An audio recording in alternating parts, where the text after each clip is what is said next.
Welcome to part 2 of this video series where I speak about the Jamaica Stock Exchange. We will be taking a deep dive into what it is, basically a beginner's view into what the stock market is. Thank you guys for watching the first video and for giving me the motivation to go further into this series. So I hope you guys like it, because guess what? Now you brought on something that I cannot stop. The teaching must go on.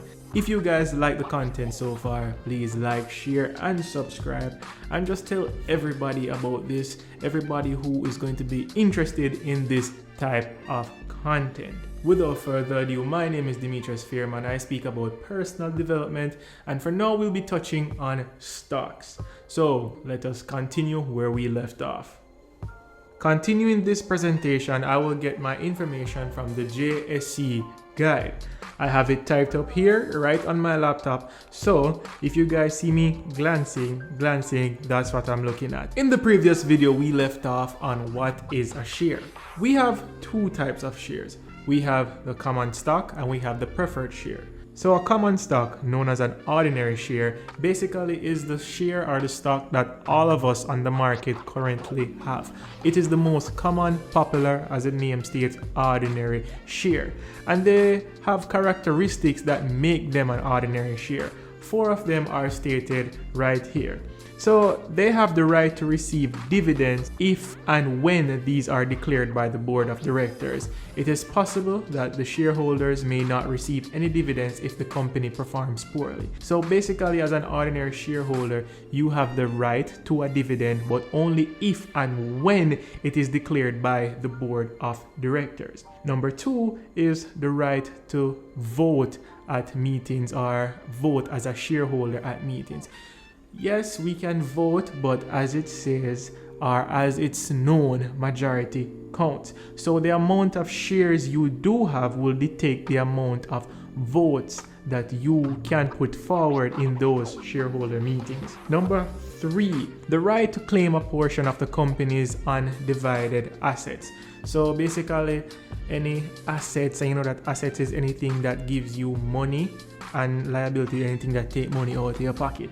So asset is anything that has money or ability to gain value. So you have the right to all that undivided assets. And number 4 is the right to subscribe to additional stock or share offerings before they are made available to the general public. This is known as a preemptive right. So basically what they're trying to say here is an ordinary shareholder has the ability to gain stocks either by an IPO, as we all know, or an APO, additional public offering. An IPO is initial public offering. So as an ordinary shareholder, you have the right to go after those stocks before they are made to the general public or made available to the general public. So now let's move on to preferred shares. So preferred shares can be called preferred shares, preferred stock, or preferred share, and they have rights that necessarily ordinary shareholders don't have. You also have different classes of preferred shares, but these 3 points basically narrow down what a preferred share, preferred stock, or preference shares are. So they have the right to receive dividends at a fixed rate prior to payment of dividends to ordinary shareholders. So before ordinary shareholders like us get dividends, they can get their fixed rate dividend. So they also have the first right of payment should in case that company goes bankrupt. So after this company is liquidated and they're dispersing money, as an ordinary shareholder, you'd have to go out there and basically try hunt down your money. But as a preferred shareholder, you get this money. You basically have first right to get your payment when this or if this company goes bankrupt. And lastly, they have no voting rights. So maybe that's the only downfall they do have, that only advantage that an ordinary shareholder has. So moving on to our second point is, what are the benefits of owning shares? So basically, I narrowed them down into 3 points. Point number 1, the shareholder benefits from the growth in the value of his or her own shares over time.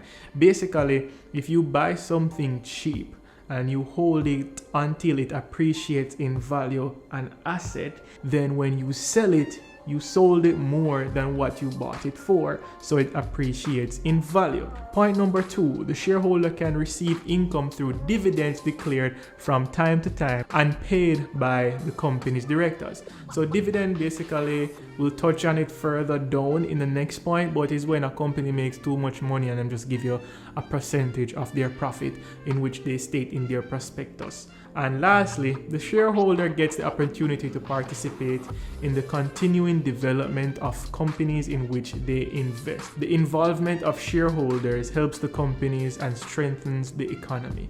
So basically, with you buying into a company, you see it through that this company will have longevity, will provide work for fellow countrymen, and by providing work, you have a lot of tax dollars going into the economy. So now we're getting into the point that I love, and this is going to speak about dividends. A dividend is a proportionate distribution of earnings or profits of a company to its shareholders. With speaking about common shareholders, or as we call them, ordinary shareholders, the rate of dividend varies with the company's performance and the amount of cash they have on hand. With common shares, the board of directors of the company decides the amount of the dividends to be paid out. They may also decide to hold back some of the profits to extend the company's operation. With preferred shares or stocks, the rate can be fixed or variable. Dividends can be paid yearly,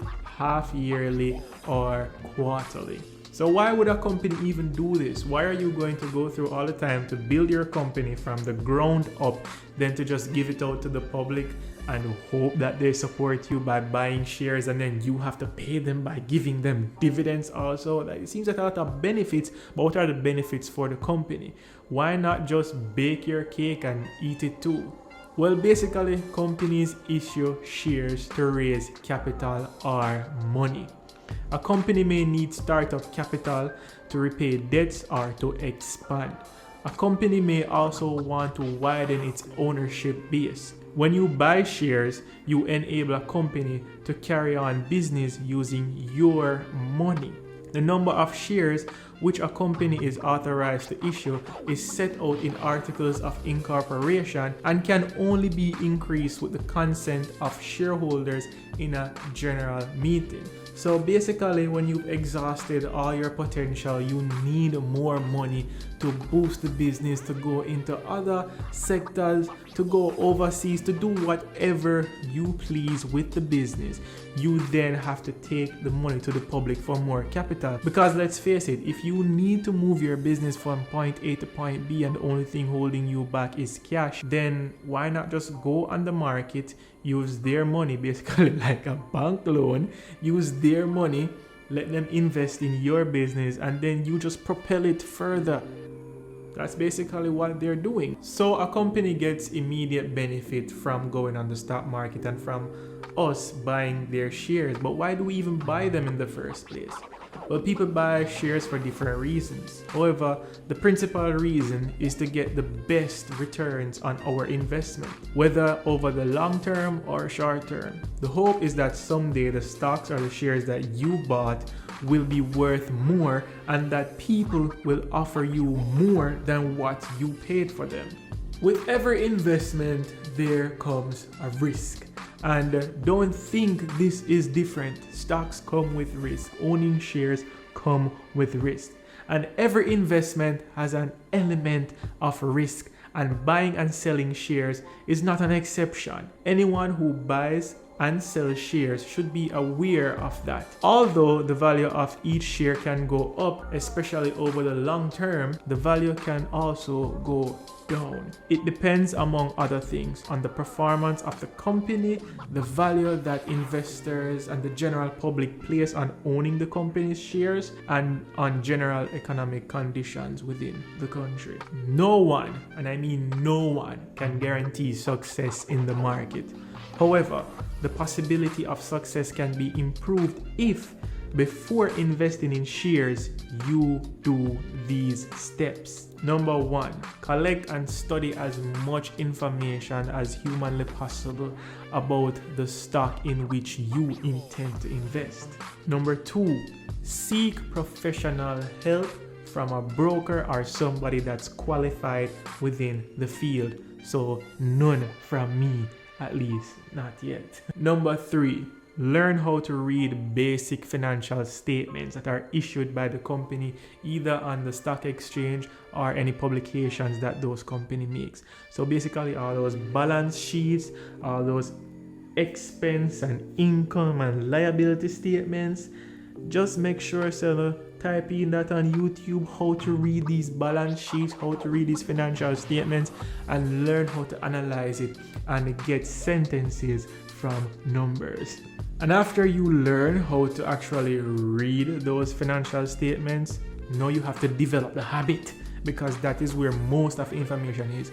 Develop the habit in reading those financial statements and want to get those financial statements. And point number 5, after buying shares, monitor and track your investment by maintaining a daily record of advances or declines in the stock market. So we see that basically on the stock news, the business news, they go over how much this index lost, how much this company gained, how much this company lost. So if your stock isn't on that business news, then basically do up an Excel sheet, put in the company and log the price every day. Or you can log the price every week. It's up to you. It's whatever you deem fit or whatever you are comfortable with, your investment style. Okay, so this concludes part 2 of the video series Stock Market for Beginners. If you guys like the series, don't be scared to just go down in the comments and tell me to build part 3. If you guys really want to see part 3, just comment part 3. For all my newcomers to this channel, please, it's tradition to just press that share button and give it to all your friends. Then you would subscribe to the channel. And then after you subscribe, you will just ring that notification bell so you don't miss a beat when the knowledge bombs are dropping. Anyways guys, this has been Demetress Fairman. Thank you for stopping by. Thank you for giving me your ear and your eyes and your brains for this learning session. Until next time, I'm out.